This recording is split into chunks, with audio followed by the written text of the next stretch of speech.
The fragrance of selfless love that has drawn the world into one family. The truth of an eternal message that has been revealed through every act and word. The fulfillment in service that has been taught by relentless sacrifice. The Lord's own life is indeed His message.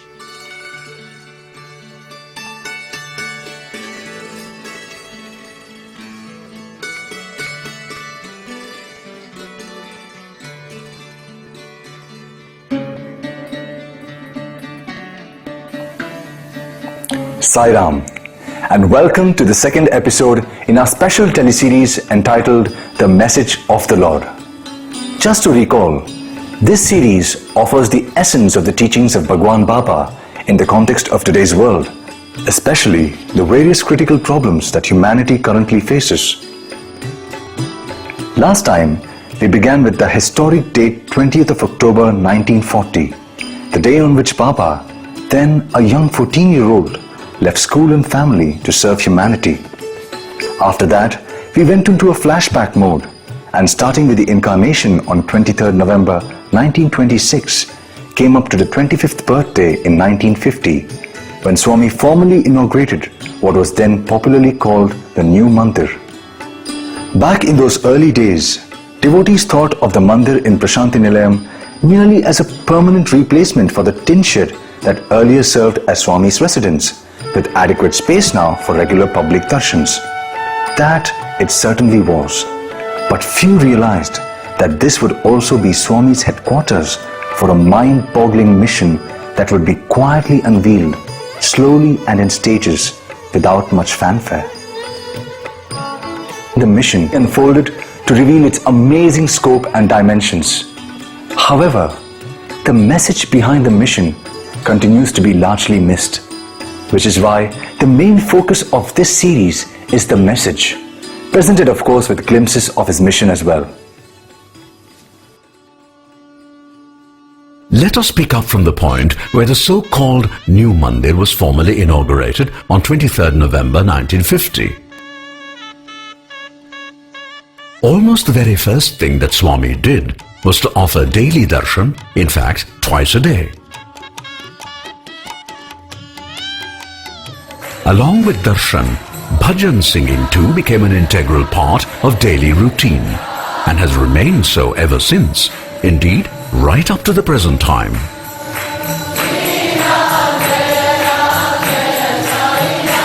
Word spread, and though Puttaparthi was not easily accessible, the crowds came every day without fail. The devotees who came managed with their self-created temporary shelters. Many even lived under trees and bore many difficulties, all because they wanted to enjoy the bliss of darshan. Every day, a lucky few began to be called for the famous interview, when they could experience divine bliss exclusively and at very close quarters. All this was, of course, with a deep purpose. God comes down in human form mainly to lift humans to the level of God. It is an act of supreme compassion. As Swami himself once described it, it is like a mother bending down to pick up her child and holding it close to her. Right from the early days, Baba systematically and consistently stressed the sublime and highest aspects of spirituality rather than religion. Since the Vedas, which represent an integral part of ancient India, extol the highest aspects of spirituality, Swami began to take keen interest in promoting the revival of interest in the Vedas, especially because public interest in them was beginning to decline, thanks to lifestyle changes brought about by the industrialization of India. Swami began to interact frequently with Vedic scholars. Initially, many of these scholars were rather skeptical about Swami's knowledge of the Vedas. However, after initial doubts, all Vedic scholars unreservedly accepted that Swami was indeed the very personification of the Vedas. One outstanding Vedic scholar who accepted Swami's divinity without any reservation was the late Sri Kamavadhani. Once Kamavadhani came to Baba. He stayed with him till he passed away at the ripe old age of 100. On Swami's instructions, Sri Kamavadhani began tutoring students and other seekers in Vedic chanting. If one sees extensive Vedic chanting by Swami's students these days, it is all due to the pioneering efforts of Kamavadhani made a long time ago. Interestingly, these days one can, on occasions, see even overseas devotees chanting the Vedas with great enthusiasm.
Swami no doubt actively encourages the chanting of the Vedas.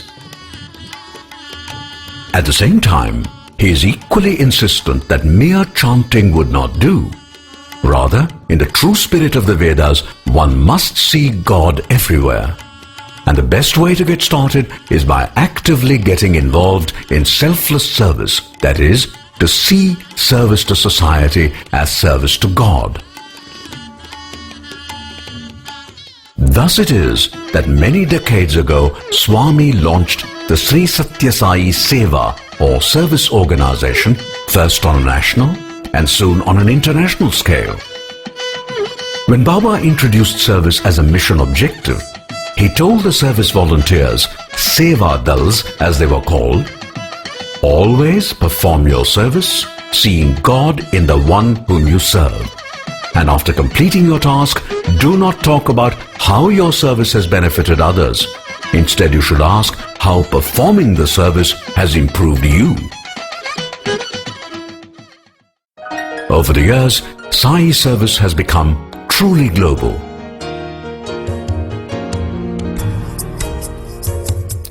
You see Seva Dals regularly doing duty in Prashanti Nilayam throughout the year, especially at festival times. Sai service has also spread to all corners of India and indeed the world itself. Sai volunteers serve during normal times. And they are also available when disaster strikes. The unique thing about Baba's service organization is that every bit of service rendered has a spiritual basis.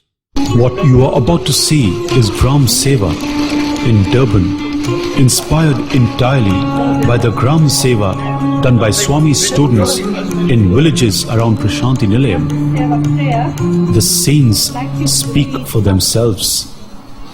O Lord of my being, Bhagwan Baba, I thank Thee for the opportunity to serve in Your name and consciousness. I undertake this seva as a sadhana. I undertake this seva as a sadhana. May it generate compassion. May it generate compassion. Inspire prema. Inspire prema. And strengthen my faith and devotion in thee. And strengthen my faith and devotion in thee. Bhagwan Baba. Bhagwan Baba. I surrender myself. I surrender myself as your instrument. as your instrument. And dedicate this sadhana. And dedicate this sadhana At thy lotus feet. at thy lotus feet. Om Shanti Shanti Shanti. And service to mankind is service to God. So, but we've got to remember that Swami is omnipresent, he's omniscient, right? He's omnipotent. Okay, so he's everywhere, he's all the time, ever. There's no place he's not. So let us do it with joy, right? And let those who receive also be joyful, because we are giving a gift from Swami to Swami. Okay. Today we're doing a Grama Seva program. We've planned this a few days ago, and this area there's a lot of needy people. It's one of the poverty-stricken areas. We've made up 350 amper packs made up of groceries, vegetable and blankets as well, which we're giving out to these people. And we want to continue this on a 3-monthly basis.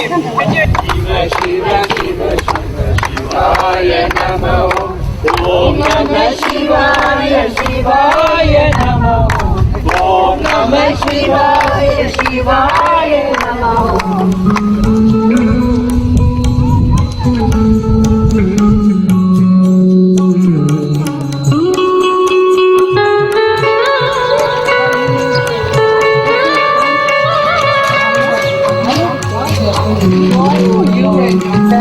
Thanks very much. Thanks. God love us. God love you very much. So glad you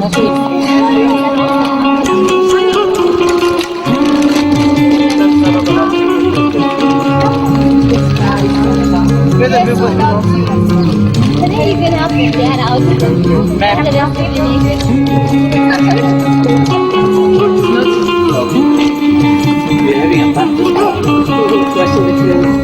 Om Sai Ram. Baba ni given us with last round. Okay?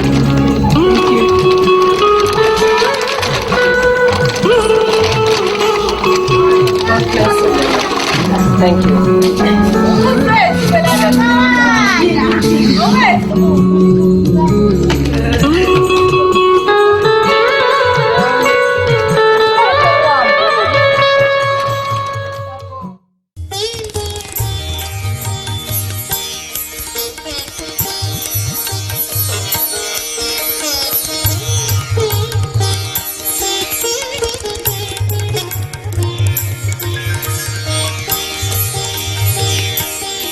Swami constantly reminds us that once we make a promise, we must never fail to keep it. Again and again, Swami himself gave a powerful demonstration of that teaching via personal examples. Remember the famous letter Baba wrote to his elder brother in May 1947? One of the promises Swami made was that he would remove suffering.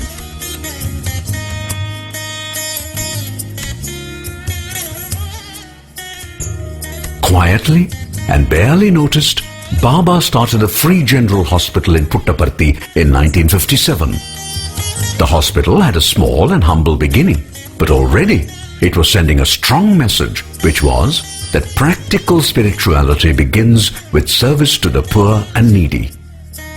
Do you know that the very first doctor to be appointed served in an honorary capacity?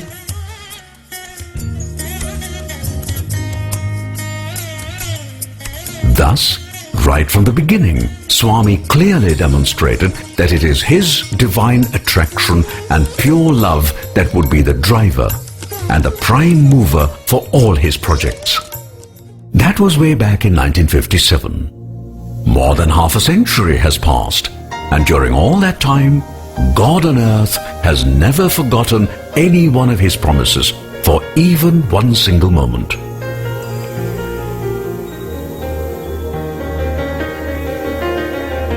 He said he would give Ananda to all, and sure enough, he has been doing just that literally non-stop.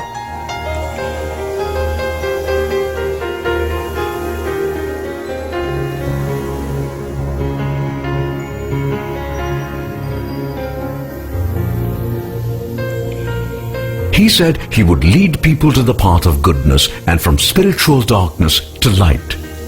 By giving hundreds of discourses all over the place, Swami has been doing just that.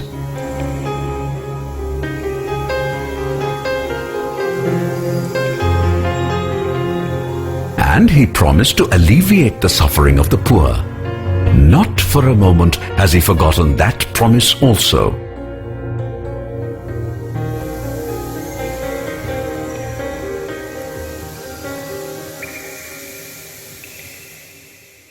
Whoever imagined that all this would happen way back in 1926 or in 1940, or for that matter even in 1950, when Swami moved to his permanent headquarters? But they have all happened. How? Because Bhagavan tapped the infinite power within him, the power of God Almighty Himself manifesting as pure love.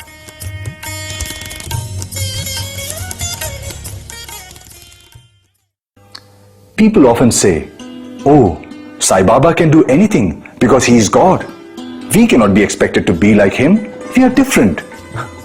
Truly speaking, this is just an excuse for inaction. Yes, Sai Baba is God in human form. There is absolutely no question about it, because he himself has said so on many occasions.